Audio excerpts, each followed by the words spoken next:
Josh, this offseason, we talked about a specific player a lot, and there was a lot of excitement around this player, and we were pretty excited about him, I would say, in general. And I'm excited to announce that today, the Detroit Red Wings have brought up Jonathan Berggren from the AHL off the Griffins onto the Red Wings. We were so hyped about this guy, and he's here. That is what this day will be remembered for. Yeah, that's going to be the top headlines. Not at all.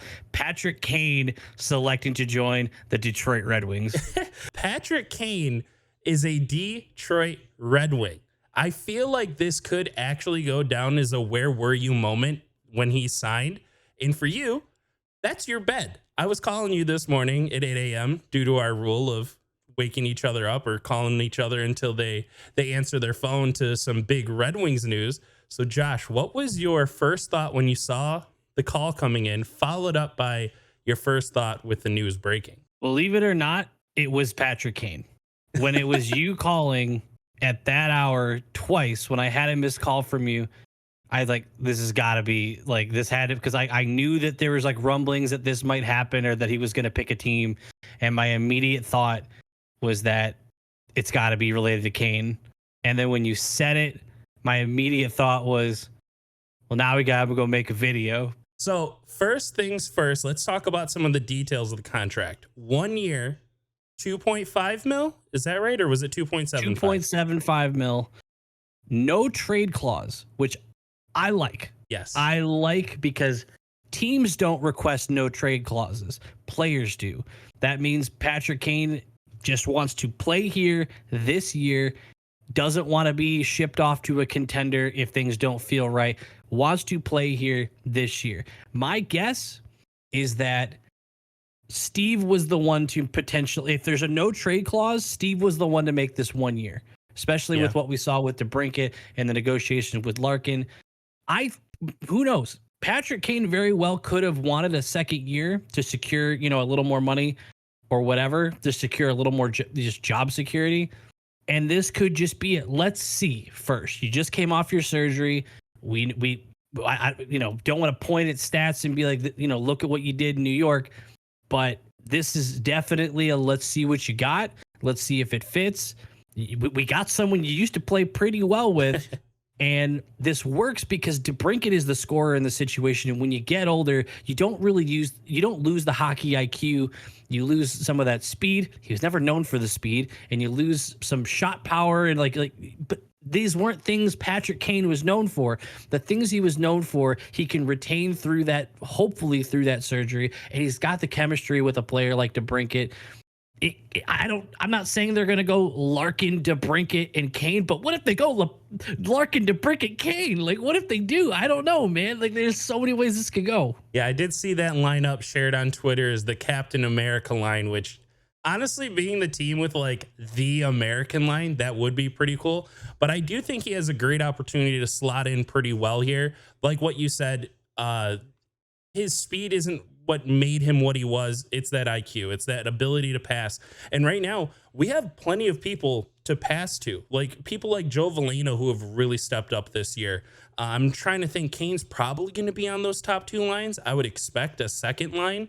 But even if that means that it opens up someone like Raymond, if Raymond drops down, or if I don't want to put like Perron and Kane together necessarily, but also thinking on the power play, Kane on that right side, finding another person who can shoot and pass and can actually find those passes over to DeBrincat that I don't necessarily trust a Raymond to do. Also, him being left-handed on that side is a big benefit.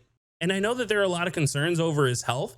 I'm not too concerned with that. I think if we signed him, he's healthy. I'm absolutely trusting Steve and our medical staff to have checked this out and made sure that he's fit to play the game before we paid him millions of dollars to do so. So I'm just throwing that argument completely out the window.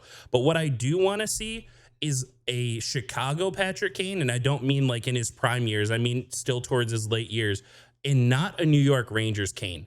Please do not come to Detroit and try to just be like the next cog in the wheel and kind of like lose that star mentality or understand the impact that he could have on the game. I was so excited for him to join the Rangers. And when he was over there, it felt like he was actually, I don't want to use the word afraid, but he didn't want to shoot the puck. If you watched him on power plays, he was never looking at the net.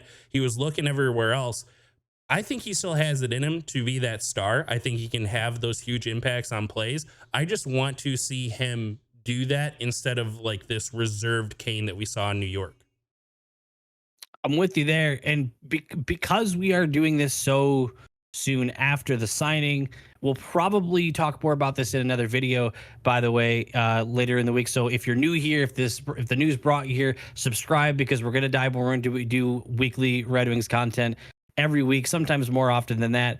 But the only real thing we have so far that is kind of like words from Kane, we have a series of tweets from Emily Kaplan from ESPN, who said, after meeting with several teams, I'm told Kane was very impressed with Detroit's coach Derek Lalonde's X's and O's hockey acumen and vision for Detroit. Patrick Kane showed humility through the process, telling teams on Zooms, I know I need to earn my spot, and he doesn't need to be on the first line of power play one.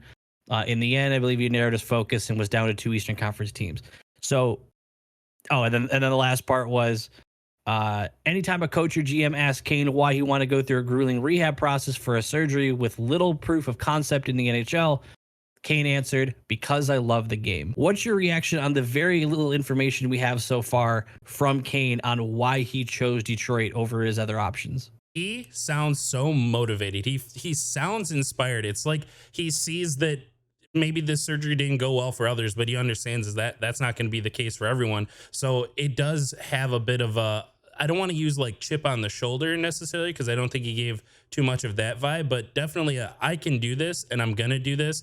And just that love for the game and wanting to be in Detroit, like you said, with the no trade clause, it's really inspiring as a fan to have that guy want to be part of an organization that was a rival for so long. How about you?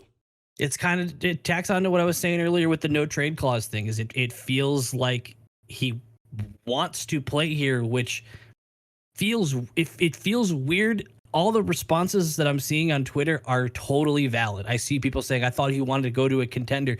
That's kind of why I checked out on the Wings getting him as well. I didn't think we had the start necessary to get him, but we went on this little run. We've beaten Boston twice.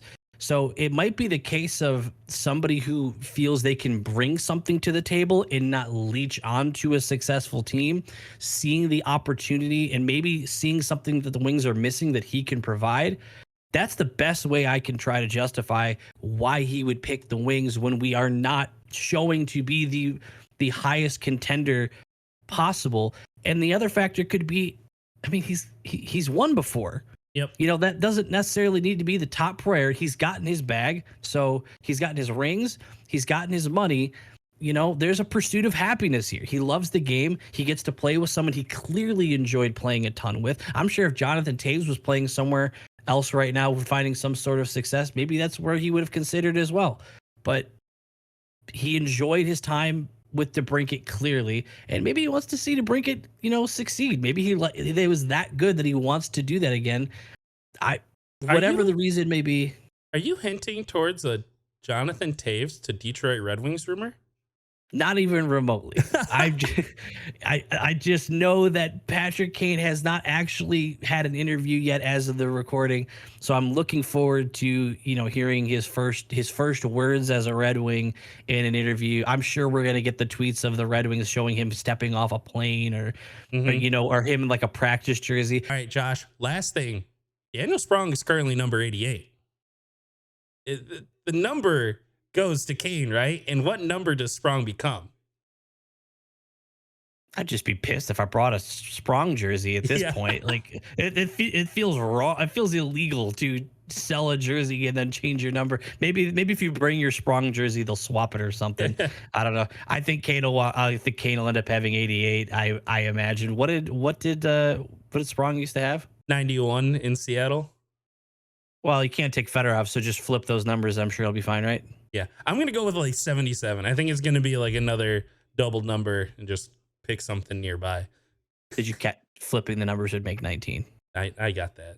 Well, again, the news literally just broke. There's going to be more information that's going to come out through the week, and I'm sure we'll put out another video before the end of the week. So make sure you're there for that and be there for. We're probably going to try to go out of our way to do a watch along for whenever Patrick Kane's first game is. So be there for that as well. Sub to the channel. Drop a comment on what you're feeling on this signing. See ya.